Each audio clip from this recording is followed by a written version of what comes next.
ಹುಲಂಗ ವೃಕ್ಷ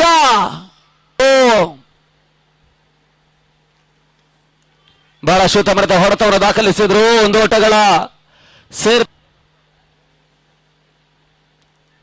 ಔಟರ ಜಾಗಿರ್ತಕ್ಕಂಥ ಹೊಡೆತ ಕೇವಲ ಒಂದು ಓಟಗಳಿಗೆ ಅವಕಾಶ. ರಿವರ್ಸ್ ಶಾಟ್ ದಾಖಲಾತಿನ ಕಾಣಬಲ್ಲಂತಹ ಪ್ರಯತ್ನಗಳು ಮುಂದುವರಿಕೆ ಕಾಣ್ತಾ ಇದ್ದಾವೆ. ಒಂದು ಓಟ, ಎರಡನೇ ಓಟವನ್ನು ದಾಖಲಿಸುವಂತಹ ಪ್ರಯತ್ನವನ್ನು ಕಬ್ಬಿನ ಸ್ಟ್ರೈಕರ್ ಪಡ್ಕೊಳ್ತಾ ಇರ್ತಕ್ಕಂಥ ಆಟಗಾರ.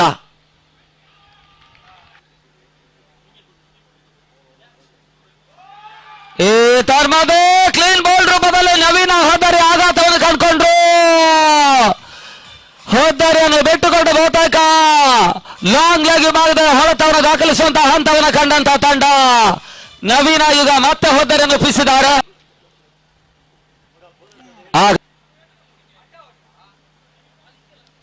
ಓಟಗಳಿಗೆ ಅವಕಾಶಗಳು ಬರು ಚೆಂಡು 14 ಓಟಗಳು.